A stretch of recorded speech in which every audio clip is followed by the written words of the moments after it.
Gold winner. எண்ணெய் நல்லா காயணும். வெங்காயம் 2 வெங்காயம் நல்லா அரைச்சி வச்சுக்கணும். வெங்காயம் நல்லா வதங்கணும். தக்காளி அரைச்சி வச்சுக்கணும். இது மாதிரி வெங்காயம் வதங்கினோன்னே தக்காளியை போடணும். தக்காளி நல்லா வதங்கணும்.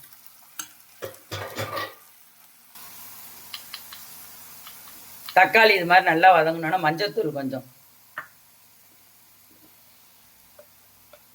மிளகாய்த்தூள் 1/2 ஸ்பூன், மிளகு ஜீரகம் இந்த அளவு, பேஸ்ட்டு கொஞ்சம் நல்லா வதங்கணும். 1 ஸ்பூன் மல்லிப்பொடி,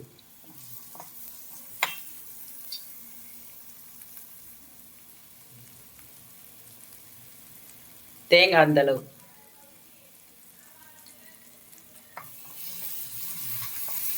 எல்லாம் நல்லா வதங்கணும்.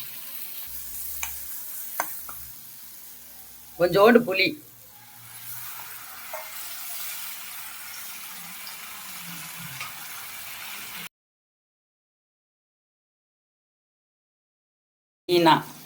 பாதாம் பருப்பு 5, முந்திரி பருப்பு 5, இதை அரைச்சிக்கணும். அரைச்சி அதில் ஊற்றணும். பாதாம் பருப்பு, முந்திரி பருப்பு, மல்லி, புதினா அரைச்சிக்கணும் இது மாதிரி பேஸ்ட்டாக. அதை இதில் ஊற்றிடணும். நல்லா கொஞ்சம் கொதிக்கணும். கொதிக்கணும்.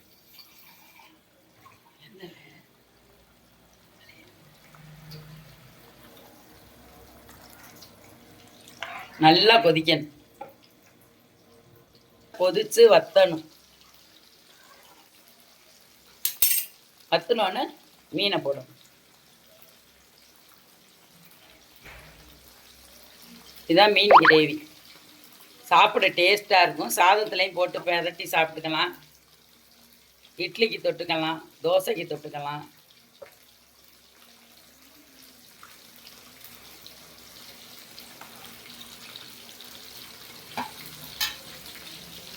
கிரேவி இது மாதிரி வரையில் இறக்கிடணும். கிரேவி ரெடி ஆயிடுச்சு. இந்த வீடியோ பிடிச்சிருந்துச்சுன்னா லைக் பண்ணுங்கள், ஷேர் பண்ணுங்கள், சப்ஸ்கிரைப் பண்ணுங்கள்.